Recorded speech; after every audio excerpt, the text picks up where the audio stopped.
Capítulo 1. En una liga propia resumen. En una historia alternativa de 1950, donde la Segunda Guerra Mundial aún no ha estallado, nuestra protagonista ha sido adoptada por Mateusz Johann Weiss y ahora se conoce como Tanja von Weiss.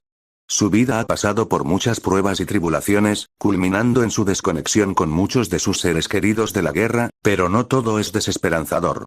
Nuevas personas se han hecho amigas de Tanja y buscan no solo comprenderla, sino también ayudarla en su intento de convertirse en una oficial mágica de la Interpol competente y profesional. Sin embargo, innumerables fuerzas en el mundo se entrecruzan simultáneamente, y Tanja está en medio de ellas.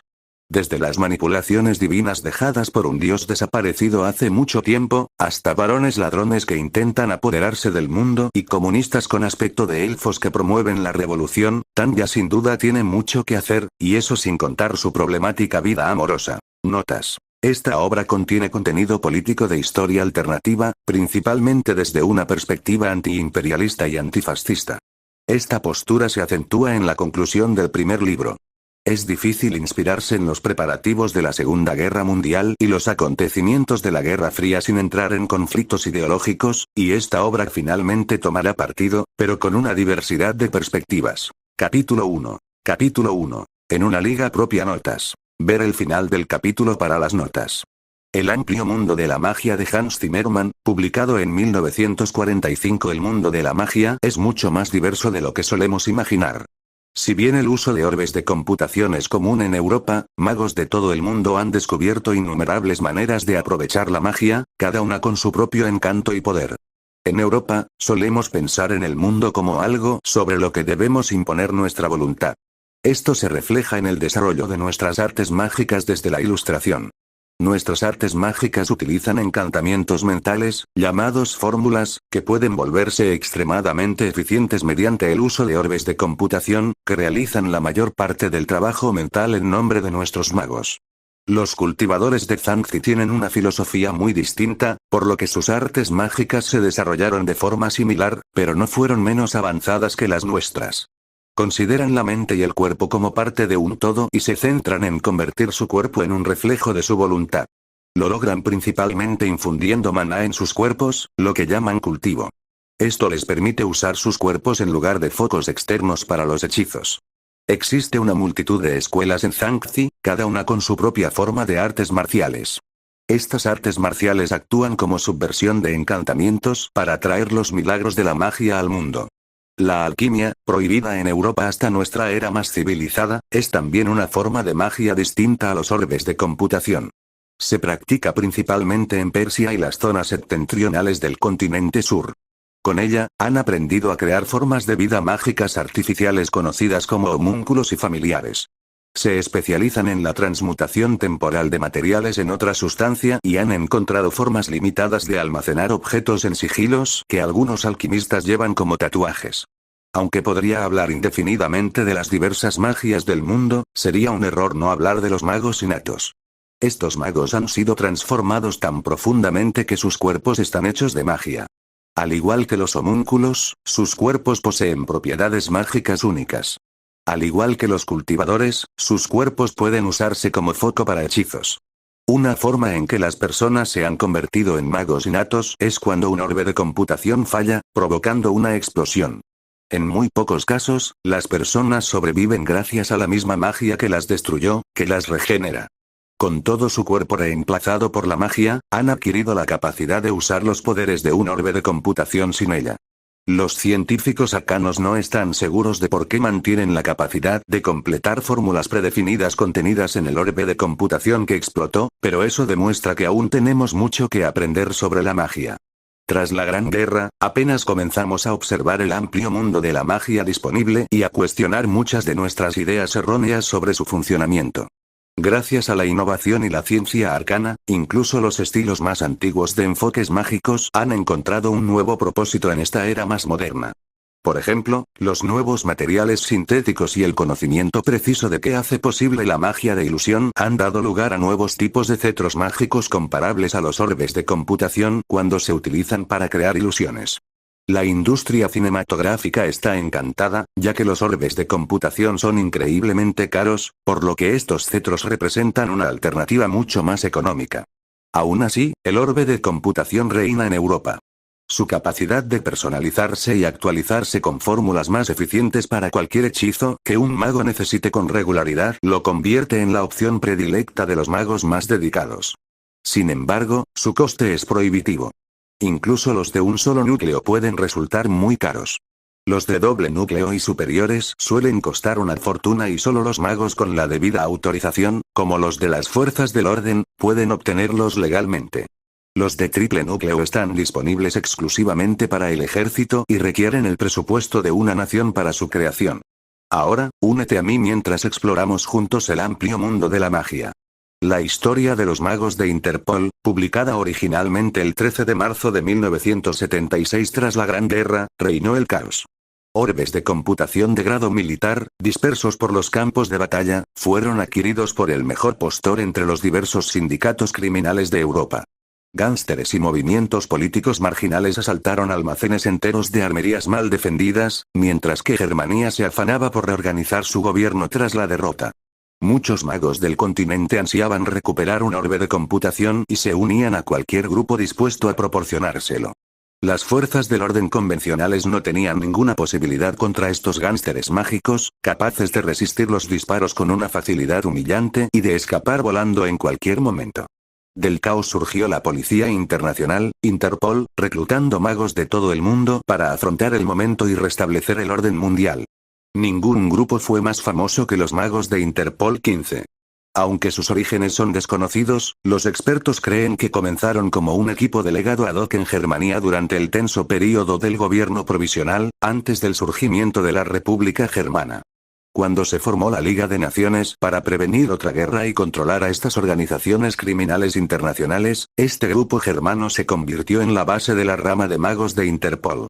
Para aumentar el misterio en torno a los magos de Interpol 15, dos de sus miembros más famosos, incluyendo a su líder, el agente Nietzsche, ocultan sus rostros y solo son conocidos públicamente por seudónimos.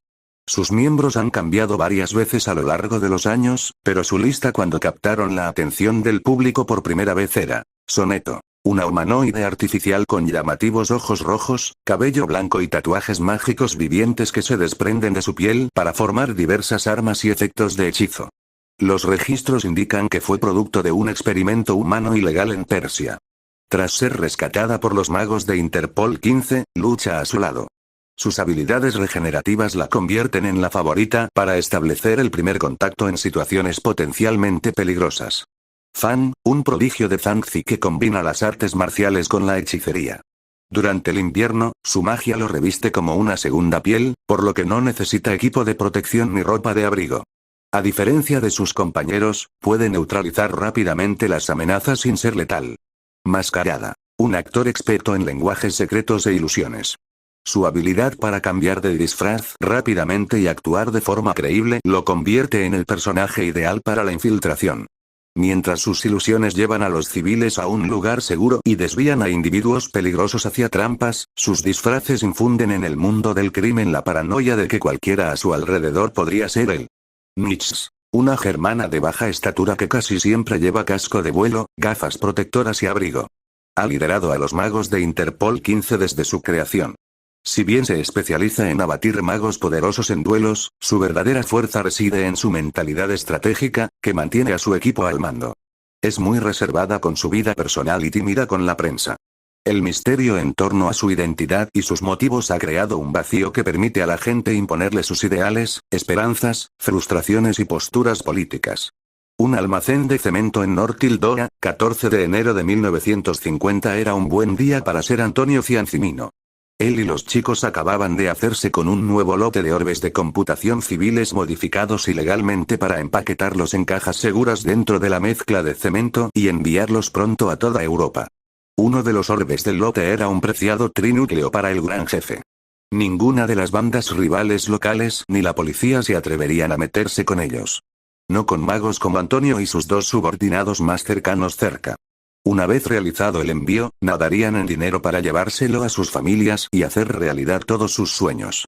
Oiga, jefe, gritó uno de sus matones. Encontré a una gatita husmeando. ¿Qué quiere que haga con ella? Antonio desvió su atención de la mercancía hacia esta subordinada y, aún más importante, hacia la dama que había arrastrado a la habitación por la muñeca. Tenía el pelo muy corto, la piel color caramelo y tatuajes en ambos brazos. Más tatuajes sobresalían del cuello y alrededor de los ojos. Una camiseta sin mangas era más que una velada extraña y escandalosa, pero una gruesa capa ocultaba su inusual atuendo. El hombre era mucho más alto que la mujer. Sus hombros anchos y su complexión robusta lo convertían en un excelente luchador, con o sin la ayuda de la magia. ¿Y quién eres, guapa?, preguntó el capo, sujetándole la barbilla para observarla bien. Sus ojos tenían un sorprendente color carmesí. Nunca había visto ojos tan rojos, pero se había topado con anomalías más extrañas durante la guerra. La mujer no respondió a sus provocaciones. ¿Qué? ¿Te comió la lengua el gato? De nuevo, no respondió. Su expresión parecía casi aburrida, como si no sintiera ningún peligro en la situación. En cambio, sus ojos recorrieron toda la habitación. Desprendían un tenue brillo al fijarse en el cargamento de mercancías ilícitas. Su boca se curvó ligeramente en una sonrisa. Esta no es una mujer cualquiera. Es una maga. Antonio intentó apartar a la mujer, pero antes de que pudiera, un escudo mágico lo bloqueó. Retrocedió de un salto y se aferró a su orbe alrededor del cuello. El capo sabía que la extraña mujer había grabado lo que vio. No tenía orbes de computación, pero Antonio juró haber visto moverse su tatuaje. Eso era una mierda antinatural. Significaba que había magia en marcha. La mujer se quitó la capa, revelando su placa de maga de la Interpol y su uniforme modificado. De ambos brazos, el oficial había sacado 2 pistolas hechas de energía negra como la tinta. Soneto de Nace, están arrestados por posesión ilegal de tecnología mágica alterada, gritó alguien desde afuera con un áspero acento alemán. Ríndanse ahora o usaremos la fuerza para neutralizarlos.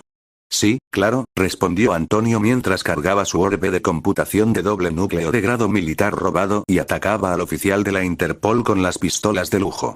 Su espada mágica verde apareció en su brazo derecho, prometiendo cortar cualquier cosa con la que entrara en contacto. Gracias a su poderosa tecnología mágica, la espada que invocó medía casi 1 metro de largo. Nadie se mete con la familia Ciancimino.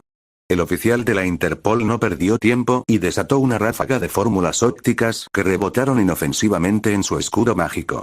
Justo antes de que su espada hiciera contacto, un estallido de magia la lanzó perpendicularmente a un lugar seguro. Antonio tropezó con varias bolsas de cemento.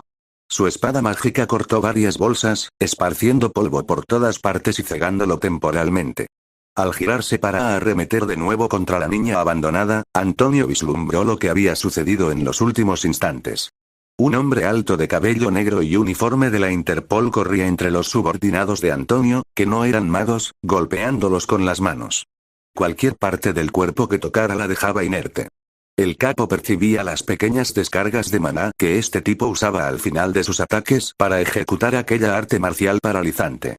La magia lo cubría como una segunda piel, haciendo que las balas rebotaran en él.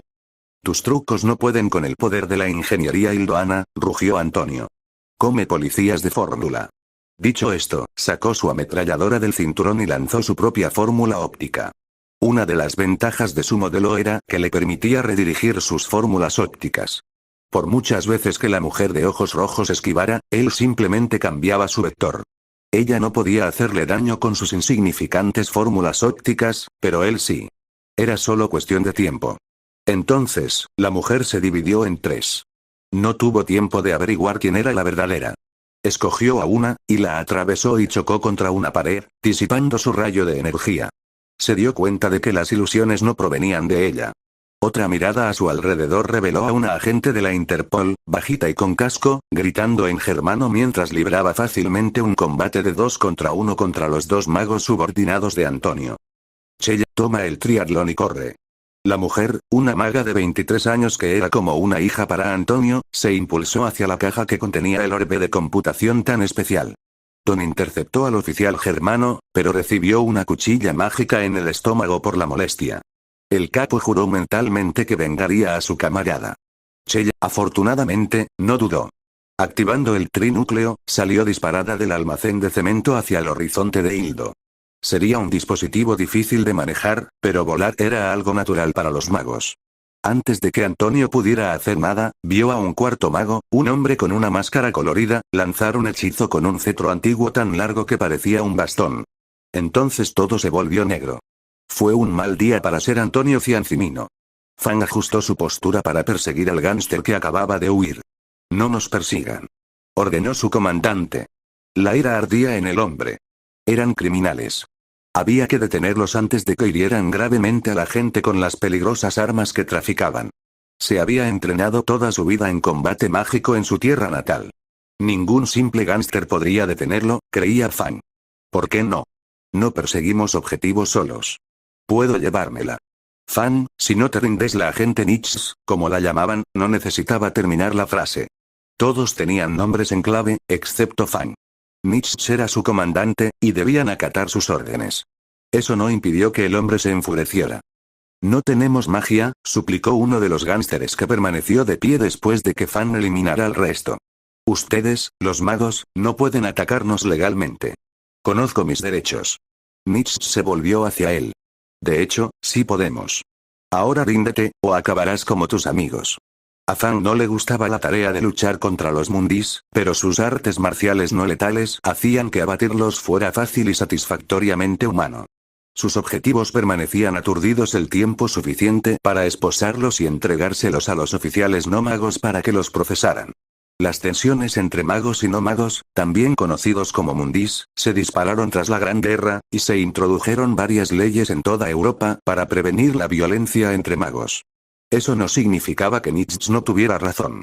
Técnicamente, si la Interpol tuviera motivos para sospechar que existía el riesgo de que al menos un sospechoso poseyera magia, se podría desplegar un oficial de magos para detenerlos a todos. Además, el almacén contaba con suficientes orbes de computación como justificación adicional para no correr ningún riesgo. Sinceramente, tuvieron suerte de que Nietzsche no ordenara volar todo el lugar por los aires con una fórmula explosiva, matándolos a todos. La pequeña germana podía ser brutal, pero siempre seguía las reglas al pie de la letra. El hombre se rindió, pero no sin antes gritar que Chella y el resto se vengarían de lo sucedido. Quiero que todos, incluidos los que no son magos, salgan de aquí, ordenó el agente Nietzsche. Su voz no delataba la menor preocupación por el mago gánster que se desangraba en el suelo junto a ella. Solo seré yo quien luche contra el mago de doble núcleo. ¿Puedo ayudar?, insistió Fang. ¿Y qué pasó con no luchar solo? Eso es el segundo strike. Fang se enfureció. Era muy nuevo en la Interpol y nunca se había enfrentado a un grupo de doble núcleo, pero el hombre de Zangzi tenía fe en que su tradición mágica podría vencer al capo. Soneto, la mujer de ojos rojos, negó con la cabeza, advirtiéndole que no hiciera lo que tanto deseaba, a pesar de las órdenes de su comandante. Ya era bastante humillante recibir órdenes de ella. Ser tratado como un luchador inferior era otra cosa. Fang nunca había visto a Nietzsche luchar contra un oponente difícil, pero la pequeña mujer no aparentaba más de 22 años. ¿Qué tan fuerte podría compararse con él, un prodigio de 25 años en su mejor momento? El hombre había oído que algunos magos europeos eran mayores de lo que aparentaban, pero nunca se lo había preguntado. Le costaba creer que otros, aparte de los antiguos sabios de Zangzi, que vivían entre sus iguales en las cimas de las montañas, hubieran descubierto los secretos de la eterna juventud. Para empezar, los magos europeos no cultivaban su magia como Fang su maestro. El cultivo era fundamental para ser mago. Recuerda muchos caminos, mi aprendiz. Fang desterró el recuerdo de su maestro en su tierra natal. La rudimentaria tecnología de los occidentales no podía compararse con varios miles de años de refinamiento en sus artes de cultivo. Soneto y Fang sacaron del edificio a los gánsteres temporalmente paralizados. El cuarto miembro de su equipo, Masquerade, había atrapado al capo dentro de una burbuja de ilusión. Esta podía neutralizar a algunos objetivos siempre y cuando no supieran lo que estaba sucediendo. El Albishman no pudo mantener su burbuja mucho tiempo, pero sus compañeros tuvieron tiempo de sobra para apartar a todos del camino para la pelea entre Nietzsche y el capo. Libérenlo, ordenó Nietzsche desde el almacén. El mago enmascarado desactivó su hechizo, lo que hizo que sus ojos volvieran a su color verde habitual. Se escuchó un fuerte crujido cuando comenzó la pelea, y luego silencio. Eres el diablo, el diablo del Rin. Diosa, sálvame. No te molestes en rezar. Nadie te escucha, y no quiere su ayuda, aunque sí lo hagan. Créeme. Mi Ildoano no era muy bueno, pero hice lo mejor que pude. El hombre debió reconocer mi firma mágica, ya que mi rostro apenas era visible con el casco y las gafas de vuelo. No era raro encontrarse con un veterano de guerra durante estas operaciones encubiertas. Con el poder venían tanto los medios como la oportunidad de explotarlo. Los magos solo necesitaban una razón para justificar su delincuencia. Dado que la Gran Guerra fue el primer conflicto importante en desplegar orbes de computación a tal grado, las distintas potencias carecían de un plan sólido para prevenir la apropiación indebida y el robo de los dispositivos después de la guerra. Muchos orbes de uso militar habían caído en manos del crimen organizado. Suspiré al ver al hombre que se curaba una pierna rota. Podría haber hecho algo mucho peor. Su núcleo dual permaneció a salvo en mi poder después de aturdirlo de dolor y arrancársela.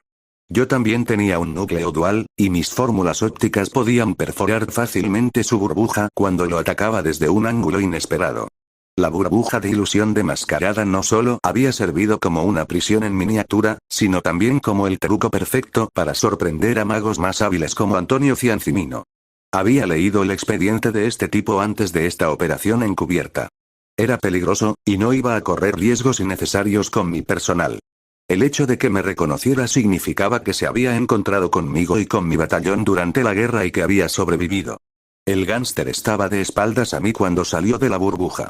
Normalmente no se movería de inmediato al reorientarse, lo que facilitó aún más el ataque sorpresa, como había ocurrido en este caso. Ninguno de los veteranos de guerra habíamos entrenado trucos de teatro al biche.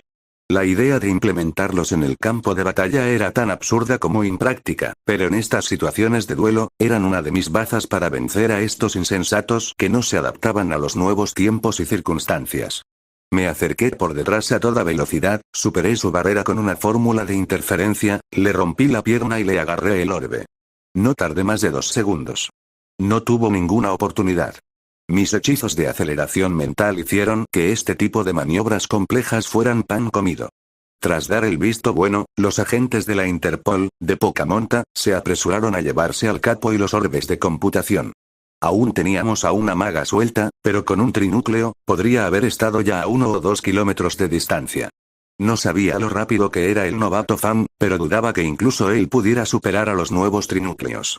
Cada núcleo sincronizado en un orbe de computación aumentaba exponencialmente el poder y la cantidad de hechizos que un mago podía lanzar. Fan era capaz, pero le faltaba experiencia con la magia europea. Sería terrible que el novato muriera en su primera misión conmigo. Hasta que lo pusiera a prueba, podría encargarse de los no magos. En cuanto al mago de la mafia que maté, ocurrieron estas cosas. Era difícil eliminar a un mago sin matarlo. El tipo prácticamente se había lanzado sobre mi espada mágica para que el otro mago escapara. No tenía sentido, pero 2 vidas me habían enseñado lo irracional que puede ser la gente. El papeleo para explicar lo sucedido sería un rollo, pero nadie pestañearía ante la víctima. Si el gánster no hubiera sido un mago, estaría en serios problemas. Fan, Soneto y Masquerade estaban afuera, monitoreando los alrededores. Está bien, ustedes 3, nos dirigimos de regreso al cuartel general. Miré al hombre de Zangzi y se tragó las palabras. Puede que no supiera de qué deporte provenía el sistema de los 3 strikes, pero la idea debía de ser obvia. Era una pena que el béisbol no fuera tan popular en Europa. Soneto asintió y se dirigió al coche. Podríamos regresar en avión, pero el trauma de la Gran Guerra hacía que hacerlo para un viaje rutinario fuera de mal gusto. Masquerade se sentó al volante, Fan al pasajero, y la mujer de ojos rojos y yo nos sentamos atrás. Me quité el casco y las gafas de vuelo y desactivé con seguridad mi Type 99 personal de doble núcleo que me había dado el gobierno alemán para usarla como agente de la Interpol. Cuando se luchaba contra orbes de computación de grado militar, había que combatir fuego con fuego. Los magos son difíciles de entrenar, y les dejé claro una y otra vez a mis superiores que no iba a enviar a un mago con un orbe prácticamente civil a combatir algo parecido a lo que tuvimos durante la Primera Guerra Mundial. Eso fue un suicidio. Me recogí el pelo en una coleta con una goma que llevaba en el bolsillo. Mis largos rizos dorados me habrían estorbado en una pelea, y cuando por fin tuviera una excusa fácil para llevar el pelo largo, lo llevaría largo. Me gustaba el pelo largo, a diferencia de Soneto, que llevaba un corte pixie. Pixie, cómo odiaba todavía esa palabra. Mi casco y mis gafas me ayudaban a mantener mi identidad en secreto cuando salía a trabajar. Incluso había cambiado mi antiguo apodo de Blanco Plateado por Nix para distanciarme aún más de mi antiguo yo. Significaba nada, así que ojalá la gente pensara que no había nada que investigar. Bueno, admito que era malo con los nombres, pero al menos no era tan malo como ser décimo. Algunos de los nombres en este mundo eran simplemente tontos. En fin, cuanta menos gente relacionara a la agente rubia y bajita de la Interpol con el diablo del Rin, mejor. Elia ya estaba bastante ocupada. Para el público en general, todo lo que mis tropas habían hecho durante la Gran Guerra era culpa de Lergen. Ahora, ese hombre estaba escribiendo libros en alguna prisión por el resto de su vida o hasta que Germania negociara su liberación. No era justo, pero la vida no era justa. Sabía en qué se metía cuando lideró las fallidas negociaciones de paz con Hildo hace tantos años. Igual que yo sabía lo que podría haber pasado cuando le dije, Soneto me tocó el hombro. ¿Estás bien? Me dijo por señas una vez que captó mi atención. Te ves triste. ¿Lo hago? No sabía por qué lo hacía. Sonreía, pero la gente me decía que lo hiciera menos por alguna razón. Ya no. ¿Quieres hacer algo esta noche después del trabajo? Nos reuníamos mucho después del trabajo. A mi subordinada le ayudó tener a alguien que le tradujera. Siempre tuve facilidad para los idiomas y aprendí lengua de señas para adaptarme a Soneto. Incluso vivimos juntas como compañeras de piso. Era más fácil porque ninguna de las dos tenía a nadie más. No había nada más. Nunca lo habría. Seguí conversando con el locuaz Soneto durante el resto del viaje en coche. Hablamos de todo y de nada. Si había algo que los chicos de delante del coche de Interpol no necesitaban saber, simplemente le respondía con señas a Soneto. Se había convertido en un ritmo familiar para los dos. Sede de Hildora, 16 de enero de 1950. Reencarnación en Aquines. La mujer comprendió claramente lo que había dicho, pero luego fingió, patéticamente, que no. Él le dedicó una sonrisa cómplice que indicaba claramente que no revelaría su secreto. Después de todo, ¿por qué se interpondría en el camino de una receptora del mandato celestial? Estaba destinada a luchar contra los demás receptores para ser la gobernante del mundo, según la profecía de los antiguos maestros.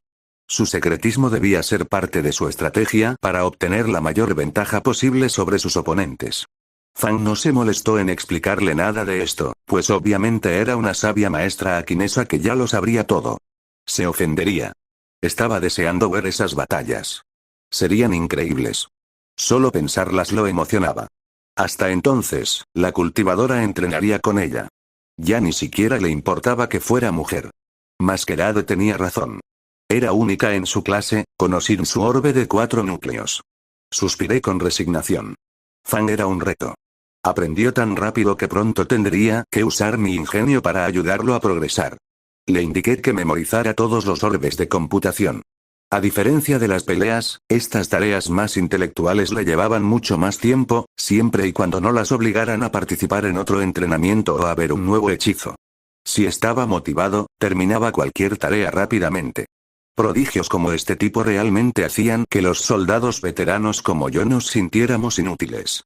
Supongo que así debía sentirse un violinista normal viendo a un niño de 8 años tocar Paganini. Destrozadora parecía la frase más acertada. Aún así, con un poco de suerte, pasarían varios años antes de que empezaran a luchar en igualdad de condiciones. La gente me llamaba prodigio y as de ases, pero hice trampa como reencarnador y tuve ese maldito Type 95. Hace unos días, Fang se me acercó por detrás en la sala de descanso. Dijo algo que creo que era en japonés, pero estaba demasiado ocupado controlando mis instintos de combate. Tuvo suerte de que no lo castrara o algo peor. Entonces me dedicó la sonrisa más estúpida que jamás había visto. ¿Acaso mi subordinado me estaba coqueteando o algo así? Le di el beneficio de la duda por ser de otra cultura, pero si volvía a hacer algo así, lo iba a denunciar. No quería deshacerme del joven. Aún necesitaba un mago más para que nuestro equipo recuperara toda su fuerza de combate. Acostado en mi cama individual, la vieja foto del 203 o que guardaba en la mesita de noche me llamó la atención. Era de nuestra época en la Federación Rusa, cuando creíamos que la guerra pronto terminaría. Qué equivocados estábamos todos. Incluso me había permitido tener esperanzas, por una vez. Mi rostro se contrajo con una emoción que me negaba a reconocer. Por mi propio bien, dejé el marco de fotos. Era duro estar lejos de ellos tanto tiempo. Ojalá las cosas hubieran sido diferentes. Notas. Mientras escribía lo que sucede inmediatamente después de la guerra, descubrí que no estaba captando el verdadero atractivo de la historia, así que volví al principio y escribí esto. Este capítulo funciona como un piloto para enganchar a los lectores. Capítulo 2. Comienza con la verdad. Notas. Ver el final del capítulo para las notas. Texto del capítulo: en las costas de Normandía, 20 de julio de 1933, 17 años antes del presente. En mi vida anterior, era un asalariado que vivía cómodamente en mi país natal, Japón. Un día, despedí a alguien con justa razón. Me empujó delante de un tren.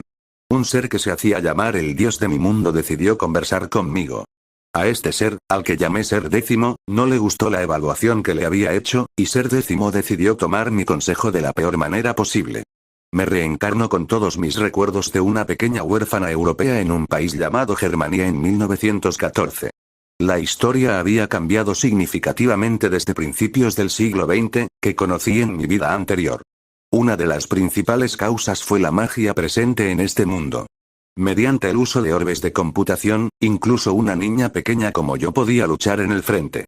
No me quedaba más remedio que alistarme en el ejército si quería intentar recuperar algo de la vida pacífica que mi primera muerte me había arrebatado. Al hacer lo que se esperaba de cualquier soldado, con la competencia y la diligencia que se esperaban, cumplí satisfactoriamente todas las misiones que me fueron encomendadas. El Estado Mayor incluso me ascendió a teniente coronel. Aunque uno o dos generales me ofrecieron más ascensos a cambio de mi participación en algún complot, solo una especie de política de oficina para intentar derrocar al gobierno, me mantuve en este puesto de mando intermedio en el ejército. Simplemente no servía para los altos mandos. Eso hay que reservarlo para los verdaderos genios y talentosos. Todo mi esfuerzo fue en vano. El gobierno imperial, ebrio de victoria, jamás se rendiría. Ahora, defendíamos un puesto avanzado precariamente construido contra oleadas y oleadas de marines de los Estados Unidos que cargaban contra las costas septentrionales de nuestro territorio François ocupado. Por fin habíamos respirado con alivio, pero nuestros cuerpos se negaban a relajarse debido a la ansiedad y el nerviosismo. Nuestros cuerpos ya no parecían sacudirse del todo la sensación de peligro inminente. Para ser justos, el enemigo siempre venía, o el Estado Mayor nos ordenaba que les lleváramos la lucha antes de poder descansar del todo. Siempre necesitábamos un poco más de fuerza de voluntad para seguir adelante. Muchos estábamos seguros de habernos exigido demasiado al defender esta posición. Me preocupaba que algunos no despertaran después de acostarse, pues nuestros corazones se rendirían. ¿Sabes que has sobrecargado a tus empleados cuando sus cuerpos los abandonan y los dejan morir? Coronel de Gurechav, gritó alguien a mi lado, sacándome momentáneamente de mi letargo. ¿Había otra incursión de Albiono de los Estados Unidos? Esperaba que no. De verdad no creo que pudiera soportar otra. Para ser justos, había sentido lo mismo las 3 últimas veces que nos apresuramos a interceptarlos. Me dolía todo de una forma que desconocía. Aquí, dije con voz áspera. El chico, por su parte, era solo un recluta novato de unos 14 años y más alto que yo. No es que no me viera, pero, claramente, desconocía el significado de las insignias de rango o creía que llevaba mi uniforme de teniente coronel, hecho a medida, como una broma. Chicos como él no pertenecían al campo de batalla. Debería haber ido a la universidad, obtener un título en economía o algo lucrativo, y haber conseguido un trabajo excelente y respetable. Lo siento, señora, no quise, dígalo ya, soldado. Hemos recibido un mensaje de la sede central. Esperé a que lo recitara o me lo entregara. Tardó un momento, pero finalmente me entregó un mensaje codificado. El chico perdería esa timidez si se quedaba en el campo de batalla. El mensaje no era largo, así que sería fácil de descifrar. Se lo pasé a mi ayudante, Victorilla Visa Ivanovna Serebreyakov. Sin que yo tuviera que darle explicaciones, empezó a descifrarlo con nuestro libro de códigos. Yo ya estaba prácticamente desconectado, y ella había descansado un poco más que yo, ya que insistí en mantenerme despierto después de tomarme tantas tazas de café. No me molestó que le delegara esta tarea. Visa había servido a mi lado desde el frente del Rin y se había convertido en una subordinada competente. Todos mis subordinados se habían convertido en mi familia, pero en cuanto a mi ayudante, también había desarrollado un cariño poco profesional por ella. Lo guardaba para mí, como hacía con tantas otras cosas. Secretos como el de mi cariño por mi ayudante se habían convertido en mi armadura para protegerme de un mundo que jamás me comprendería. Mi vida pasada, mi conocimiento de lo que podría deparar el futuro de este mundo, y ahora que estaba de nuevo en un cuerpo adulto, mi orientación tenía que permanecer envuelta en la imagen que había forjado del soldado perfecto. Si alguno de estos secretos se descubría, no solo temía ser enviado a un manicomio o ser sometido a experimentos, sino que mis relaciones podrían desmoronarse. ¿Cuántas veces en mi vida pasada había oído cómo se desmoronaban amistades y familias en el momento en que alguien confesaba un secreto, como mi inútil fascinación por alguien de mi mismo sexo? No a menudo, pero las pocas veces que salía a la luz, siempre se había tratado exclusivamente de una decisión que ponía fin a la carrera y la familia de un colega. Tuve que preguntarme, ¿la 203 se quedaría a mi lado si les revelaba mis secretos? ¿Y Visa? ¿Visa? Empecé a decir, adoptando mi habitual tono áspero, aunque fingiendo liderazgo. «Coronel», respondió ella, levantando la vista un momento del libro de códigos. «Después de la guerra, estaba pensando, si no te importa, que me gustaría vivir contigo». Visa, para su crédito, mantuvo la compostura. Era mucho pedir. Dudo que mis ahorros después de la guerra duraran mucho o que mi pensión fuera respetada si perdíamos la guerra. Sin duda, nos rendiríamos en algún momento.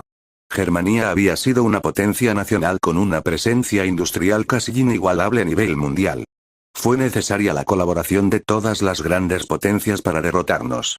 Ahora, a mi nación, como a mí en este preciso momento, apenas le quedaba un ápice de fuerza. Mi ayudante me miró fijamente un instante. Sabía que no tenía familia biológica a la que recurrir. Ya era demasiado mayor para volver al orfanato, ya de adulta. No tendría mucho dinero para comprar una casa. Trabajar sería difícil incluso con mujeres ocupando muchos de los puestos que antes ocupaban hombres, ahora que tantos habían fallecido. Cuando tuviera que devolver mi orbe de computación, algo que me dolía incluso pensar después de haber dependido de él durante tanto tiempo, estaría indefensa. La posguerra sería una época peligrosa, y no se me ocurría nadie a quien quisiera más a mi lado que a mi siempre diligente ayudante. Entonces Visa hizo algo inesperado. Me abrazó con un solo brazo. Por alguna razón, tenía la cara mojada. Debía de estar lloviendo, pero no vi ninguna nube. «Todo va a salir bien», me susurró la mujer de origen ruso. «Gracias por invitarme. Claro que puedes quedarte con mi familia, y estoy segura de que todos en el 203 también estarán ahí para ti». «Lo siento». Me disculpé porque le había mojado el uniforme, lo cual fue una falta de consideración. Mi voz se había vuelto extrañamente trébula. La morena me pasó la mano izquierda por el pelo rubio.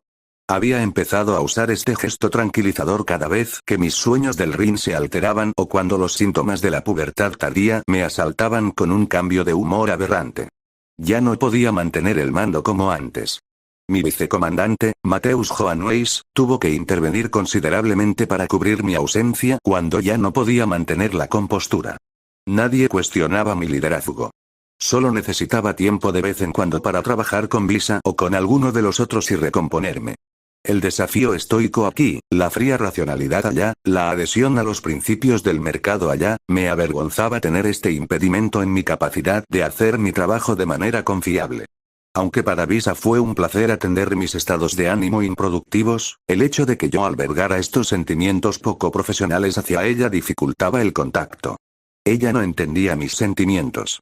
Su dulzura conmigo también era una especie de tortura, ya que no podía mostrar mi yo interior. Por un lado, necesitaba ayuda y siempre le había confiado mis problemas. Guardar mi afecto en secreto preservaba una relación de la que dependía para su estabilidad. No quería convertirme en una adolescente inquieta. Si Visa me abandonaba, quizá no podría recomponerme. Por otro lado, el cariño me invadía con cada caricia amable y dolorosamente inocente que mi ayudante me daba para calmar mi mente y mi cuerpo, traumatizados por esta guerra. Me parecía que la había engañado. Qué detestable me había vuelto para hacer algo así. Para colmo, no se trataba de un simple cliente, sino de mi compañero de mayor confianza. Como mago aéreo, nadie merece más confianza que tu compañero de vuelo, la persona que vuela a tu lado, defendiéndote. Ya no tendrás que esperar la paz, susurró Visa mientras comenzaba a mecerme suavemente de un lado a otro en su agarre. Me limité a murmurar en mi agotada confusión. El mensaje era que la guerra había terminado. Es una orden de cesar la lucha y rendirse. Le pedí débilmente a uno de los soldados que estaban cerca y que nos observaba con curiosidad que difundiera en mi nombre la noticia de nuestra rendición. Algo todavía me molesta, murmuré. Estaba empezando a quedarme dormida. Visa tarareó su curiosidad. ¿Por qué la orden de rendición se envió con una clave? Stan, quise decir idiota, pero antes de poder terminar mi queja, todo se volvió negro. En otro lugar, en otro momento, todo está mal. Gemí mientras me daba vueltas en mi cama. Una sensación de malestar me asaltó. Mi voz matutina era demasiado baja. El giro hacia el lado izquierdo me pesaba demasiado. Sentía la piel áspera y dura, pero sin callos del trabajo duro. Incluso oía mal. ¿Visa? Grité. No hubo respuesta. Mi voz seguía sonando demasiado grave, pero claramente carecía de la aspereza que me producían las órdenes ladradoras durante años. Extendí la mano hacia mi esfera de computación, que debería estar en mi cuello, y no encontré nada. Una cantidad de nada muy equivocada. Me levanté de la cama y me mareé mientras mi cabeza subía y subía sin parar. Era demasiado alto. Estaba mal. No era yo. Palpé mi cuerpo frenéticamente. Piel áspera otra vez. Sin pecho. Sin la suavidad de la pubertad casi en ninguna parte. Incluso tenía un ligero rastro de vello facial en la barbilla. Entonces mis ojos se ajustaron y mi cerebro se despertó lo suficiente para darse cuenta de dónde estaba. ¿Mi habitación? ¿Por qué estoy? Completé la frase mentalmente. Mi voz, aún en alemán y terriblemente baja, me desgarró la conciencia de mí mismo. Caminé hacia el baño con mi paso demasiado largo y encendí las luces. Me arrepentí al instante al ver al asalariado mirándome fijamente, como finalmente recordé el nombre de mi yo muerto, Deguchi Tenya. No pude resistirme a golpear el espejo frente a mí con rabia y solo recibí una mano magullada por la molestia. Siseé mientras me escurría la mano para aliviar el dolor. Si me hubieran preguntado, cuando era una Tanya preadolescente, si quería volver a ser un asalariado en esta vida, les habría dicho que sí. Sin embargo, desde entonces, sentí cierta afinidad entre esa vida y mi identidad, algo que nunca experimenté como Deguchi Tenya. Dejé de referirme al cuerpo de Tanya como si fuera un rol en que simplemente controlaba, o de usar la tercera persona en mis monólogos internos para referirme a la niña que habitaba. Entonces Tanya creció y se convirtió en mujer, y todo encajó. Era como cuando dos cosas deberían venderse juntas, como una almohada y una funda. Tanya simplemente no encajaba para nada conmigo en comparación con la Tanya adulta. Encontrarme en esta pesadilla donde volvía a ser Deguchi fue un suplicio. Ahora estaba en un cuerpo masculino. No sabía cómo me las arreglaría. No era adecuado para mí. Siempre me había convencido de que los sentimientos eran irracionales y que no valía la pena explorarlos. Como Deguchi Tenya, me negué a dejarme llevar por impulsos que pudieran poner en peligro mi carrera. Actuar de forma femenina sin duda lo haría. Creo que incluso tuve un ascenso en el horizonte antes de morir, que dependía de que cumpliera con expectativas cada vez más altas. De adolescente, mi padre se aseguró de que actuara como un hijo correcto, y mis profesores de la escuela habrían informado de inmediato de cualquier comportamiento aberrante que se desviara de las normas. Dim, salté y agarré mi vieja navaja para defenderme. Me llevó varios instantes darme cuenta de que mi vieja alarma había sonado. Hacía 19 años que no la oía, así que al principio no la reconocí. Me abrumaba pensar en cómo se suponía que debía desenvolverme en la vida civil en otro idioma, rodeado de todo tipo de ruidos y multitudes, sin ninguna explicación de por qué de repente me había vuelto tan diferente. Finalmente, relajando mi postura de combate, me acerqué con cautela a la amenaza sonora y presioné todos los botones hasta encontrar el que la detenía. Entonces me desplomé en la cama. Me estaba desmoronando. Esta maldad que habitaba cada fibra de mi cuerpo desgarraba mi cordura. Puede que ya no estuviera físicamente cansado, pero no podía levantarme de la cama. Era como si mi cuerpo y mi mente quisieran separarse cuanto antes, y eso me estaba destrozando. Me sumergí en mis recuerdos. ¿Cómo gestionaba situaciones como esta siendo Tenya? Me llevó un tiempo, pero finalmente lo encontré en lo más profundo de mí. Detén este comportamiento vergonzoso de una vez, Tenya. Tienes un deber con tus padres. Levántate, incompetente e inútil. Estas emociones que sientes te degradan y avergüenzan a tu familia. Ahora, levántate, Tenya, y sé un hombre. Los hombres van a trabajar incluso cuando el cuerpo les dice que renuncien. Mantienen a sus familias sin importar lo difícil que sea porque alguien tiene que hacerlo, y se morirán de hambre si no lo haces. Enorgullecen a sus padres y hacen lo que la sociedad espera de ellos. Eres hijo único. No puedes darte el lujo de abandonar ese rol. Al final, esa voz tan extrañamente similar a la de mi padre pulverizó mi sentido de identidad lo suficiente como para que cayera en una semi-existencia familiar que mis compañeros de trabajo llamaban el cyborg sin corazón a mis espaldas. Deguchi Tenbya se levantó de la cama justo cuando su despertador volvió a sonar. Esta vez, le pedí que lo apagara correctamente. Me había desconectado del dolor y podía pensar con más claridad. Con todas esas tonterías que me molestaban apagadas, Tenbya pudo hacer lo que necesitaba. Mientras el hombre cumplía con su rutina matutina, reflexioné sobre lo sucedido. Repasé mis últimos recuerdos como yo, es decir, como Tanya. Nos acabábamos de rendir tras una pelea tan intensa que ya no podíamos mover ni un músculo. Entonces, me desmayé. Al mirar su teléfono, la fecha indicaba que era el 22 de febrero de 2013. Era el día en que Deguchi Tenbya había fallecido. Era demasiado surrealista. Todo seguía igual que mi memoria enciclopédica. Este era definitivamente mi antiguo mundo. Sentí una punzada de dolor, sabiendo que Visa y mis otros subordinados probablemente no estarían allí. Estaba bastante seguro de que no era un sueño. Definitivamente le dolió la mano cuando la golpeé contra el espejo. Algo había pasado. Tenbya continuó con su rutina robótica hasta que terminó de prepararse para salir. Había decidido enviar a Tenbya a trabajar a pesar de toda esa sensación de insignificancia. Sorprendentemente, la memoria muscular fue la clave para llevarme al tren a la oficina. Evitaba hablar con nadie en el camino. Al llegar a su escritorio, Tenbya se concentró en su trabajo y se limitó a hacer una reverencia o a sentir según fuera necesario. Cuanto menos hablara, mejor para mis oídos. Sin embargo, no podía depender solo de correos electrónicos para sobrevivir el día. Una de las tareas en su agenda era despedir a alguien, lo cual tendría que ser en persona. Para colmo, la persona en cuestión era quien había matado a Tenbya la última vez que viví ese día. Mi último día, mientras ese hombre se repetía tal como lo recordaba vagamente. El día transcurrió con Tenbya haciendo las cosas con eficiencia. Era como ver un video del hombre por encima del hombro. Estaba tan desconectado de lo que estaba sucediendo. Entonces llegó el momento de tratar con una persona real. ¿Por qué yo? Se lamentó el hombre a quien se suponía que debía despedir. Tenbya miró su expediente y suspiró. Ya no era la misma persona. La guerra había cambiado mi perspectiva sobre la gente con la que tenía que trabajar. La vida era horrible para todos, y solo teníamos a nuestros hermanos y hermanas a nuestro lado para superarla. Has estado ausente mucho. ¿Te importa si te pregunto por qué? El hombre se quedó en silencio un momento. No era una pregunta inusual. Ya no lo menospreciaba como a un fracasado. Seguía teniendo altas expectativas, pero podía hacer que las cosas funcionaran incluso con lo que el Estado Mayor pudiera permitirse darme. ¿Cuántas veces había entrenado a caras nuevas en medio de una batalla? ¿De qué te serviría saberlo? Respondió el hombre, tranquilizándose bastante y mirando por la ventana. Quizás nada. Quizás te sirva de mucho. Soy un solucionador de problemas. Tienes un problema. Quiero resolverlo. Llevas mucho tiempo trabajando en esta empresa, así que sería una pena perderte. Capacitar a los nuevos empleados lleva mucho tiempo, y es probable que traigan consigo todo tipo de problemas nuevos.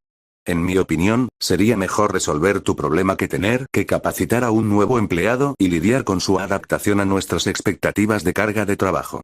Me miró de forma extraña y me di cuenta de que había subido el tono de voz de Tenbya inconscientemente. Hacía mucho tiempo que no lo hacía, porque mi padre me corregía con severidad cada vez que le sonaba demasiado gay. Como Tanya, me había costado mucho no sentir que usar mi tono natural significaría perder ante ser décimo o fallarle a mi padre. Este empleado, que me conocía desde hacía tiempo, captó mi nueva forma de hablar al instante. Es posible que incluso tuviera cierto acento alemán. Tal vez pensó que Tenbya no se lo tomaba en serio. Afortunadamente, el empleado tuvo la gentileza de no mencionar mi nueva rareza. Una cosa llevó a otra en nuestra conversación, y el empleado reveló que a veces le faltaba la voluntad para salir de casa. No tenía explicación. ¿Has pensado en ir a un terapeuta? Pregunté. Puede que los hubiera evitado en 1933, pero en 2013, los terapeutas podrían ser mucho más útiles. El hombre parpadeó. Joe, frunzó el ceño. Ambos somos adultos racionales. Entiendo que puede ser difícil reconocer que algo anda mal contigo. Definitivamente, hay algo muy mal conmigo, y yo mismo lo temo. ¿Estaba yo, Argent Silver, siendo empático? La verdad es que no. Pero podía imitarlo. Había visto a otros hacerlo. Era cuestión de repetir los gestos y las confesiones adecuadas. No tenía ni idea de lo que debía ser no tener ganas de despertar por la mañana. Uno simplemente piensa en ello y no lo piensa. Era mejor no pensar en ello. Deja que el traje o el uniforme piense por ti. Mi compañero de trabajo se sintió un poco incómodo. Había sido demasiado directo y personal. La franqueza de mi vida en Alemania se había hecho notar. Deguchi-san, pareces estar indispuesto, respondió, haciendo un gesto indirecto a mi rareza. Conseguí esbozar una sonrisa. Definitivamente estoy muy mal. Le solté una risita apagada. Luego cerré su carpeta y la guardé. Señor, ¿me van a despedir de todas formas? Quizás, pero hoy no. Ve al médico. Trabaja en tu problema o pide una adaptación por discapacidad. De todas formas, ya es hora de salir. Mucho quedó sin decir. Gracias, Deguchi-san. Siento que no te sientas bien. Siempre pensé que eras distante, pero era como si fueras un hombre completamente diferente y sorprendentemente más amable. Debo preguntarte, ¿necesitas ayuda? Al menos soy otra persona. No creo que puedas ayudarme. Este intercambio había sido terriblemente abierto para los estándares de nuestra cultura de oficina. Como quiera que se llame esta injusticia de estar en una prisión de carne y hueso, me robó gran parte del interés por el profesionalismo del que Deguchi Tenbya se enorgullecía. Demasiado dolor como para que me importara se había convertido definitivamente en un tema recurrente en los últimos 2 años de mi vida. Tenbya salió del trabajo y se dirigió a la estación de tren. Esta vez, sin embargo, ningún empleado enfadado lo mataría. Al menos, tenía sentido que no lo hubiera. Comprendía mejor las emociones que la primera vez que experimenté este día, pero un poco mejor que horrible seguía siendo bastante malo. Centrarme en la competencia y el profesionalismo me permitió disimular mi grave defecto de inteligencia emocional. Me costó demasiado darme cuenta de esto. ¿Cuántas veces me habían amonestado Rudersdorf y Uger por mi poca comprensión de las emociones? Suspiré y observé cómo se acercaba el tren, de pie en un lugar que me resultaba muy familiar. Era el lugar donde el empleado me había empujado la primera vez que viví ese día. Entonces el tiempo se congeló. Miré a mi alrededor buscando a ser décimo desde mi postura paralizada. Como la última vez, no podía moverme ni respirar, y esperarlo no lo hacía menos extraño. En lugar de encontrarme con un viejo mago o un imitador de Zeus, vi a una persona andrógina con una túnica larga y suelta que recordaba a los estilos de la antigua China y un círculo de plata en la cabeza. Bueno, ¿cómo estuvo tu primer día de regreso? Preguntaron con una sonrisa alegre. Horrible, gracias. La persona parpadeó. ¿No era esto lo que querías?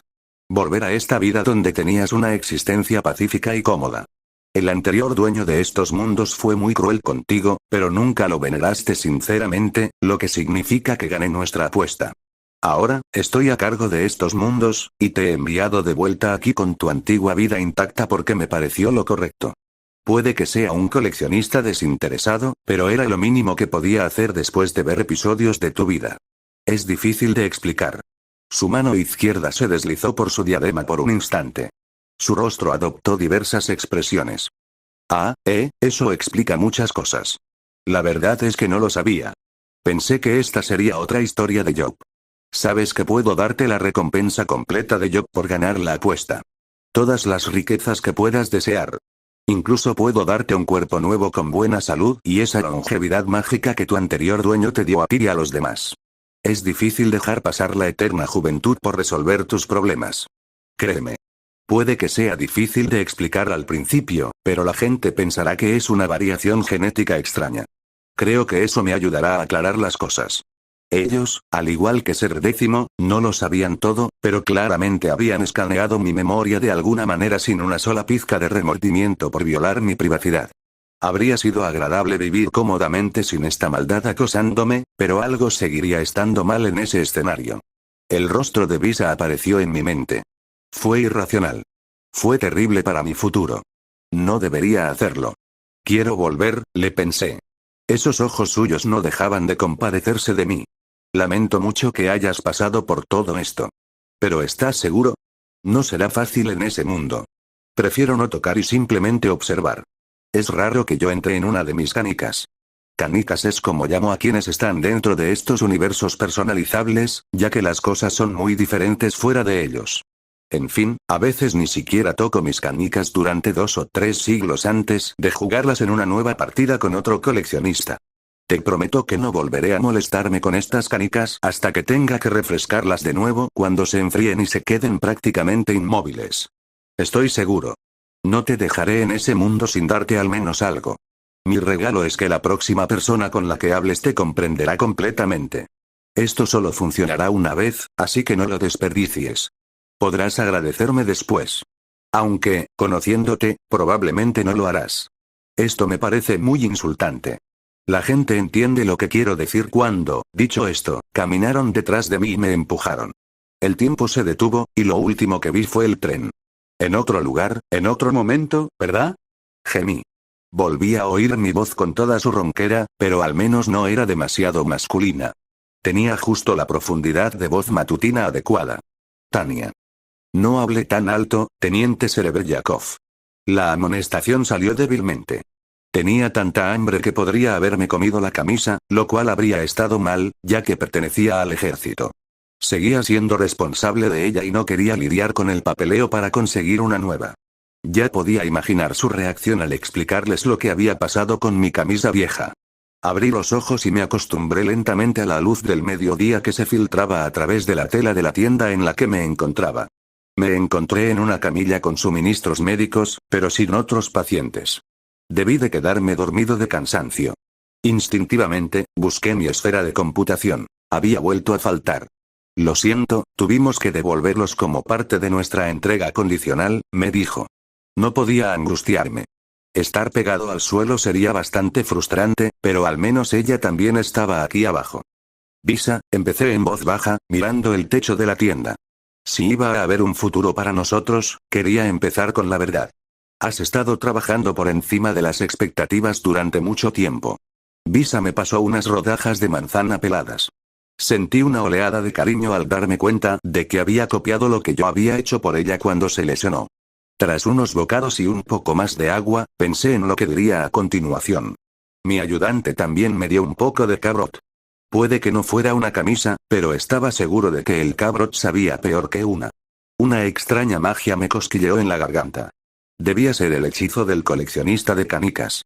La morena a mi lado debió haber visto mi estrés y tomó mi mano para calmar mis nervios. Quería decirte que quiero seguir a tu lado después de la guerra. Creo que ya lo mencioné, pero quería ser un poco más directo. Verás, hace poco me di cuenta de que te necesito de verdad. No soy de los que dicen florituras, así que tienes que perdonarme. ¿Sabes a qué me refiero? Sentí que la magia en mi garganta se disipaba a medida que hacía lo que ese ser, llamémoslo ser y para mantener la coherencia, había planeado. Su agarre en mi mano se apretó de repente. Sus ojos se abrieron de par en par por alguna razón. ¿Entendía? Eso me ahorraría tener que decir esa palabra. No, no lo hago, respondió Visa rotundamente. Bueno, eso es lo que obtengo por confiar en otro aspirante a Dios que piensa que soy su propiedad. Quiero decir que me preocupo por ti, todos nos preocupamos por ti, también quiero decir que te aprecio. Todos te apreciamos también, siempre fue mi ayudante tan torpe. Yo andaba con pies de plomo con la palabra, pero siempre me había parecido que intuía mis deseos sin necesidad de que yo dijera nada. ¿Tenía que obligarme a deletrearlo? En ese momento, Visa me soltó la mano. Empezó a inquietarse por alguna razón. No pude interpretar su expresión, pero no era una sonrisa. Realmente no quiero decirlo, especialmente aquí donde la gente puede escucharme, continué. Pues no lo hagas. No tienes que decir nada de esto. La miré fijamente, buscando significado en sus rasgos, pero no encontré ninguno. Empecé. Entonces levantó la mano para detenerme. No sentimos lo mismo, respondió ella. Oh, entonces eso es todo, concluí. Lo intenté. ¿Qué otra cosa podía hacer? A veces es así. Ser adulto significaba aceptar la realidad. ¿Cuántas veces había conseguido que mis superiores se tragaran la amarga verdad? Ahora, simplemente era mi turno. ¿Me quedo? Preguntó Visa con una inflexión extraña que no pude identificar. Sus palabras eran educadas, pero les faltaba algo que ya tenían. No, está usted retirado, teniente. Dudó unos instantes antes de salir por la puerta de la tienda. ¿En qué lío me encontré? El cabrot se había aplastado en mi mano, y solté sus migajas sobre mi pecho. Que este sea mi corazón. ¿Quién lo necesitaba? Volví a mirar hacia arriba de la tienda desde mi catre. Debía de haber una gotera en el techo porque el agua me cubría la cara. Aunque no pude encontrar ningún agujero allí arriba, el agua no podía haber salido del soldado perfecto. No tenía sentimientos. Después de todo, era un cyborg sin corazón. Notas. Este fue el primer capítulo original de la historia. Cuando lo escribí, estaba lidiando con un amor no correspondido y lo plasmé en mi escritura. Creo que me parezco mucho a otros escritores que liberan su estrés en sus proyectos creativos. Uno de mis lectores beta me comentó que le sorprendió que rechazaran a Tanya, dado mi trabajo con Max Marco en Young Woman's Love and War.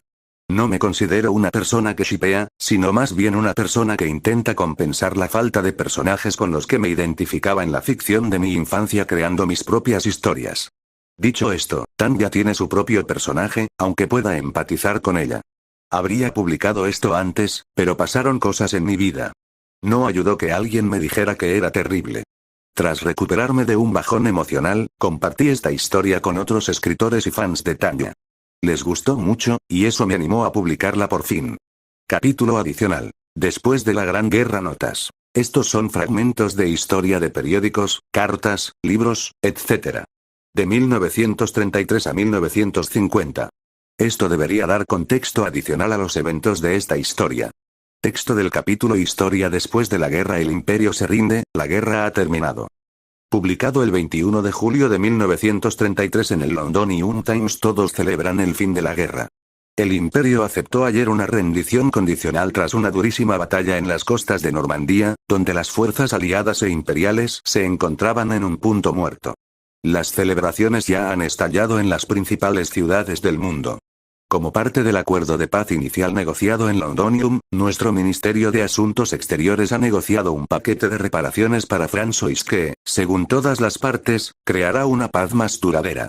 Ya no invitaremos a nuestras costas una guerra que se paga con la sangre de nuestra juventud, imponiendo cláusulas de paz irrazonables y revanchistas a nuestros enemigos, declaró ayer por la noche ante la multitud el líder de la delegación, Robert Buckley. Que esta guerra sea la última que este continente vea jamás. Ven a nuestro avivamiento de la antigua fe, publicado el 2 de septiembre de 1933, en un folleto. Nosotros, del capítulo Londonium de la antigua fe, damos la bienvenida a todos los que quieran escuchar. La guerra ha terminado, y el 12º Dios de la fe ha perdido. Puede que se haya ido, pero nuestro Señor no nos dejó desamparadas, pues ahí están los otros 11 dioses y diosas entre nosotros, los mortales, para guiarnos, pobres almas, hacia la grandeza. Solo debemos esperar la señal divina de su regreso. Algunos afirman que serán ángeles alados, pero las escrituras dicen que serán reconocidos por los sonidos de su gloriosa batalla. ¿Por qué deben estas almas divinas luchar entre sí? Porque el 12º Dios, que encarna la fe, así lo quiso. El vencedor ocupará el lugar que le corresponde como líder del mundo. Si bien cada uno de estos dioses tiene cuerpos mortales, según algunos teólogos, serán bendecidos con la eterna juventud y el poder de reencarnar. Germania, culpable de la explosión de crímenes de magia, publicado el 30 de octubre de 1933 en la Francois Gazette. Las autoridades de Francois han determinado que la afluencia de orbes de computación ilegales proviene de Germania, donde gánsteres y matones asaltaron almacenes mal vigilados 2 meses antes. Criminales mágicos ya han sembrado el caos en la ciudad de Oren robando con impunidad, ya que las fuerzas del orden convencionales carecen de los medios para detenerlos. El presidente Felix Bogon ha instado a Germania a encontrar una solución para el problema de los magos rebeldes o a enfrentarse a sanciones económicas, según lo estipulado en el Tratado de Paz. Representantes del partido de oposición ya han comenzado a manifestarse contra lo que consideran un acto de guerra por parte de Germania, no una simple venganza mezquina, y han exigido a Bogon que responda a los magos con fuerza militar. El líder de la oposición, Georges Chiasson, llegó incluso a exigir la instauración de la ley marcial hasta que se resuelva la amenaza de los magos rebeldes. Golpe de estado para reinstaurar el Kaiserfoil. Nuestra heroína se hace llamar Nietzsche, publicado en el Daily Spy el 18 de enero de 1934. Ayer, los berunenses buscaron refugio mientras nuestra ciudad era atacada por un grupo paramilitar de magos armados, autodenominado los Hombres del Kaiser. Mientras estos magos alzaban el vuelo, la gente corría a refugiarse. Su objetivo era dar un golpe de estado contra el gobierno provisional, que se encontraba en sesión para ratificar nuestra nueva constitución. Como su nombre indica, deseaban reinstaurar al Kaiser en el trono. Gracias a una misteriosa maga y a su equipo de especialistas, los hombres del Kaiser fueron derrotados antes de que pudieran completar su plan. Dada la inferioridad numérica de estos misteriosos héroes, algunos han llegado a interpretar su victoria como un milagro divino. Muchos testigos incluso afirman haber visto un ángel plateado en el cielo. Afirman además que sintieron como si el ángel les indicara que decidieran por sí mismos su futuro y no que los tiranos lo decidieran por ellos. La maga que lideraba el grupo no se quitaba el casco ni las gafas, y cuando los periodistas le preguntaron su identidad, simplemente respondió Nietzsche. Otros magos germanos presentes se negaron a identificarla basándose en su huella de maná. Expertos del ejército germano recuerdan al público que las firmas de maná a veces pueden repetirse entre individuos. Generalmente se utilizan para identificar a magos con nombre durante la guerra, pero no deben usarse como un identificador infalible. Las firmas de maná han provocado arrestos falsos en el pasado. Además, los líderes del gobierno provisional, incluido el general Hans von Zetour, han ordenado al público respetar la privacidad de nuestra heroína y no difundir rumores sobre su identidad. Red de espionaje imperial en el Congreso durante la guerra, publicado el 16 de marzo de 1934 en la revista Atlantis. Lars Rory, ex investigador de la Oficina de Investigación, ha regresado a los Estados Unidos tras entrevistar a funcionarios imperiales en Germania. Expertos del New Amsterdam Times han revisado los registros y las entrevistas, y nos indican que existen pruebas contundentes de una conspiración entre el gobierno imperial de Germania y miembros del Congreso.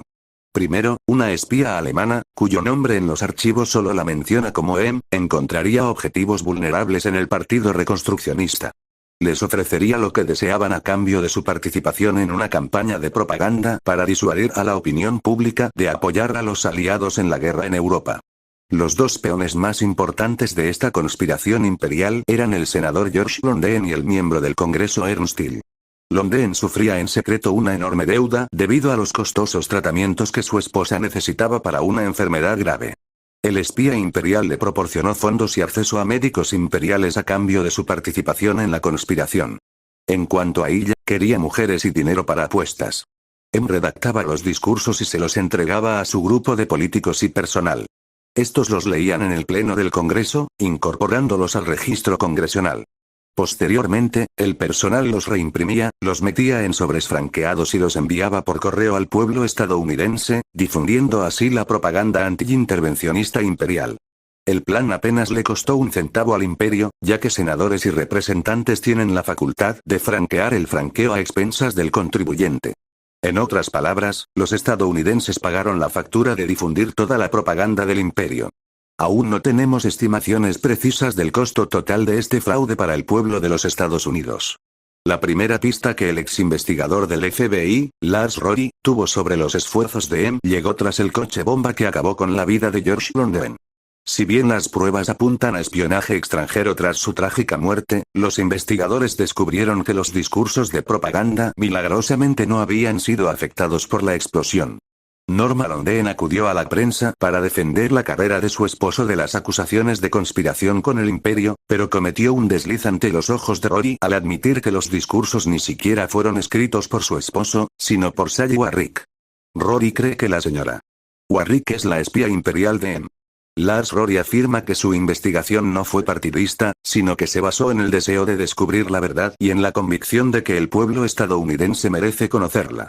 Como prueba, señala cómo los registros minuciosamente detallados obtenidos del gobierno imperial indican que los miembros del partido jeffersoniano estaban al servicio del reino aliado, que quería que los Estados Unidos se unieran a la guerra contra el imperio. Los funcionarios imperiales en contacto con Sally Warrick sospechaban que un espía Albish, conocido como el actor sin rostro en estos registros, estaba detrás de la muerte de George London. La reacción de los políticos no se hizo esperar. El 13 de marzo, el presidente Taft despidió a Rory de la oficina por malversación de fondos gubernamentales y abuso de autoridad para organizar una investigación no autorizada. Ambos partidos afirman que la influencia del reino aliado y del antiguo imperio germánico se limitó a unos pocos colaboradores políticos, pero las encuestas indican que la opinión pública ha perdido la confianza en su gobierno. El candidato independiente Arthur Pelley, de la Legión Plateada, ha estado realizando mítines para conseguir apoyo para su campaña, centrada en los males de la influencia extranjera. El historiador electoral Michael Nixon cree que este escándalo ha torpedeado a Pelley, situándolo en una posición de posible victoria electoral. Esto tendrá un gran impacto en la supervivencia de la democracia en los Estados Unidos, ya que la Legión Plateada ha prometido convertir a Estados Unidos en una teocracia con un dictador al mando, declaró Nixon a la revista Atlantic. Ángeles entre nosotros, escrito el 12 de mayo de 1935, en una carta a Carlos, he visto un ángel.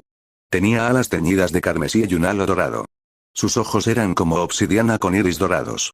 Extrañas marcas arcanas cubrían su piel de alabastro antinatural. Si lo hubieras dicho antes de la guerra, te habrían llamado lunático religioso, pero son reales y viven a plena vista. Hay uno en Legadonia al que todos pueden ver simplemente caminando por las calles. Logré superar su culto, evitar que la acosaran y hablar con ella. Solo estaba comprando comida, aunque parezca mentira. Le pregunté quién era y qué le había ordenado la diosa. En una respuesta bien ensayada, me dijo que se llama Mary Sue y que está en una misión del Señor para encontrar y hacer justicia al diablo del Rin. Alguna vez fue humana, como tú y yo, pero su transformación en ángel ocurrió durante su última batalla contra el diablo, que resultó en un enorme agujero en el Mont Blanc, del que todos saben. Aunque sus sentidos mágicos se han embotado hasta el punto de no poder leer firmas mágicas, el ángel Sue cree que algún día se reencontrará con el diablo. Después de escuchar a sus seguidores, estoy segura de que la diosa envió al diablo sobre nosotros para purgar a los infieles y hacer que la gente regrese a la fe. Tuyo sinceramente, James O'Connor PD. Mary Sue no es el único ángel que he visto. Estuve contigo en Verún el día que el ángel de la llama plateada surcó los cielos. En aquel momento no creíamos que fuera un ángel porque, con lo que oímos sobre los magos cultivadores de Zangzi y esas extrañas mutaciones entre algunos magos, ya no sabemos qué es posible con la magia. Tras conocer a Mary Sue, cambié de opinión. Apuesto a que el ángel de la llama plateada era, de hecho, un ángel de verdad. Sabemos que probablemente sea la heroína Nietzsche. Lergen sentenciado, pero el diablo anda suelto, publicado el 13 de julio de 1935 en el Oppenhagen Courier. Erich von Lergen ha sido condenado hoy a cadena perpetua por crímenes de guerra, concretamente por su papel en la masacre de Arene. Los funcionarios dacios y legadonios denuncian actos ilícitos en nombre de los funcionarios de Germania. Germania, a su vez, ha alegado ignorar la existencia de algún diablo del Rin entre sus filas. El diablo del Rin es un infame mago que, según se cree, luchó en todos los frentes de la guerra. Todas las investigaciones sobre el diablo han resultado infructuosas hasta la fecha, ya que los magos germanios se niegan a dar respuestas contundentes, si es que dan alguna. Ninguno de los registros del antiguo gobierno imperial ha permitido a los investigadores acercarse más. Los expertos afirman que si los germanos estaban encubriendo la existencia del diablo, debieron haber comenzado en algún momento temprano de su contraofensiva en el frente oriental. Los psicólogos incluso han teorizado que el diablo del Rin podría ser el resultado de algún tipo de alucinación colectiva. El Ministerio de Relaciones Exteriores de Legadonia insiste en continuar la investigación a pesar de la falta de evidencia positiva más allá del testimonio de testigos oculares de nuestros veteranos. La Legión Plateada obtiene una victoria aplastante, publicado el 28 de noviembre de 1936 en el New Amsterdam Times. El monopolio de los dos partidos principales terminó cuando el candidato de la Legión Plateada, Arthur Pelley, fue declarado presidente electo anoche. El candidato del Partido Reconstruccionista, Richard N. Taft, declaró a la prensa que su partido planea resistir las políticas de la Legión Plateada contra viento y marea, porque nunca permitiremos el regreso de la Confederación. Michael Nixon, historiador electoral y autor del bestseller del New Amsterdam Times, y Cana Penere, declaró a la prensa que la victoria de la Legión Plateada se debió a tres factores. Primero, el éxito de la Legión Plateada en su mensaje sobre la mala gestión de los dos partidos principales en la guerra hispana Estados Unidos y la Gran Guerra. Segundo, el credo del himno plateado se ha extendido rápidamente por todo el país, y sus fieles respaldan a la Legión Plateada, que lleva su nombre. Tercero, el escándalo de Ernst Dilla, que convenció a gran parte del electorado de que los partidos principales eran meros peones de las potencias europeas. El presidente electo Pelley dijo a quienes asistieron a su discurso de aceptación de la victoria: haremos que los Estados Unidos dejen de sacrificar la riqueza que Dios les ha otorgado a la influencia corruptora de extranjeros. No volveremos a librar guerras al servicio del diablo, a quien el Señor permite que mate a nuestra juventud por nuestra falta de fe. En cambio, difundiremos la gloria del Señor por toda la tierra. Tras restaurar la divinidad al gobierno principal aquí, extenderemos su gloria desde los confines del norte, hasta Atada, y hasta la parte más meridional de Nueva Hispania en Sudamérica. Aún así, eso no será suficiente para el Señor, pues es celoso y ve a los infieles en todas partes como un insulto a su gloria. Si bien nos ha prometido las Américas en su revelación de nuestro destino manifiesto, su gloria algún día debe extenderse al mundo entero. Pelley continuó diciendo que el primer paso para liberar a nuestro país de la desastrosa influencia extranjera es retirar a los Estados Unidos de la coalición de las llamadas Naciones Liberadas. No existe tal libertad cuando el pueblo elegido del Señor se humilla pretendiendo ser igual a nuestros inferiores. Termina la Segunda Revolución, ¿qué sucederá después? Por Ruth Netkin, publicado en 1936 en el periódico Die Rote Ursache como editorial. La Federación Rusa se retiró de la guerra después de que los golpistas, autodenominados Vanguardia Proletaria, derrocaran a Dugashvili y a su comité central. Apenas un par de años después, el costoso lujo del faccionalismo que Dugashvili intentó erradicar ha vuelto a asomar su fea cara. Tanechka y sus magos Boryans-Boya han declarado que se están separando de sus compañeros de la Segunda Revolución. Esos reformistas se salieron con la suya y acabaron con la dictadura del proletariado demasiado pronto. Su nueva democracia simplemente se desintegrará en capitalismo a medida que los oportunistas tomen el poder. En el Partido Comunista de Germania lamentamos la pérdida de la antigua Federación Rusa, que logró más por el comunismo de lo que nadie podría haber esperado. El descenso de los grandes sabios, publicado en 1937 en Cultivated News de Zanzi en un giro único en un milenio, los sabios eternos y grandes maestros nos han enviado una representante. Su nombre es Chen Jin. Ella declara que la batalla por el mundo pronto llegará. No se sabe con certeza cuándo ocurrirá, ya que algunos sabios han vivido cientos de años. Esto podría significar décadas en el futuro. El sabio Chen Jin continuó diciéndonos que los 11 que recibieron el mandato celestial se unirán mutuamente a medida que la voluntad celestial se manifieste en ellos. Cada uno recibirá una bendición única para su espíritu. Nos informó que, si bien estos benditos residen en cuerpos diferentes, por lo que exteriormente parecen muchos, también provienen de la misma fuente. Algunos han estado separados de esta fuente durante mucho tiempo, incluso a lo largo de múltiples vidas. Por lo tanto, explicó, no es correcto llamar a estos benditos un solo ser ni muchos seres. Los magos que sirvieron en la Primera Guerra Mundial dejaron de envejecer, según científicos, emitido el 19 de diciembre de 1937 en la cadena de noticias alemana. Si bien los magos longevos han sido muy poco comunes en el pasado, los científicos han confirmado lo que muchos ya sospechaban. Los magos que lucharon en la Gran Guerra han dejado de envejecer. Aún no se explica por qué solo esos veteranos han experimentado este notable cambio en su fisiología, mientras que otros magos que usan los mismos orbes de computación no lo han logrado. ¿Qué es una sociedad de naciones? Publicado en 1938 en el Verum Globe en un esfuerzo por frenar las amenazas que nos acechan a todos y acabar con el flagelo de la guerra, países de todo el mundo se han unido para formar un organismo de gobierno internacional. Lo llaman la Liga de Naciones. A pesar de la oposición del Reino Aliado y los Estados Unidos, la Liga ha adquirido una amplia autoridad para abordar los crímenes de lesa humanidad, la actividad violenta de los magos y el crimen organizado. Los defensores creen que, debido al saldo mortífero de los 10 años de la Gran Guerra, ahora más que nunca se necesita un organismo internacional fuerte para frenar los excesos del nacionalismo que, según ellos, causó la Gran Guerra. Entre sus principales defensores se encuentra la recién reformada Federación Rusa, que ha asumido un papel destacado en el órgano de gobierno, junto a la coalición de naciones liberadas, integrada por antiguas colonias como Barat y Ruba. Voces disidentes de los embajadores de naciones como el mencionado Reino Aliado y los Estados Unidos afirman que las potencias más amplias socavan los principios de la soberanía nacional. Afirman, además, que la Federación Rusa y la Coalición de Naciones Libres actúan con hipocresía, dada su firme defensa de la autodeterminación nacional. Los defensores de la coalición replicaron afirmando que las potencias coloniales solo desean no rendir cuentas por sus crímenes contra la humanidad. La coalición argumenta además que la Liga equilibra las reglas del juego en el escenario internacional, que históricamente ha excluido a las naciones no europeas de participar en las decisiones que las afectan. Gracias a los esfuerzos de Hans von Zetour, se formó un cuerpo policial llamado Policía Internacional, en conjunción con la formación de la Liga. Se anima a magos de todo el mundo a unirse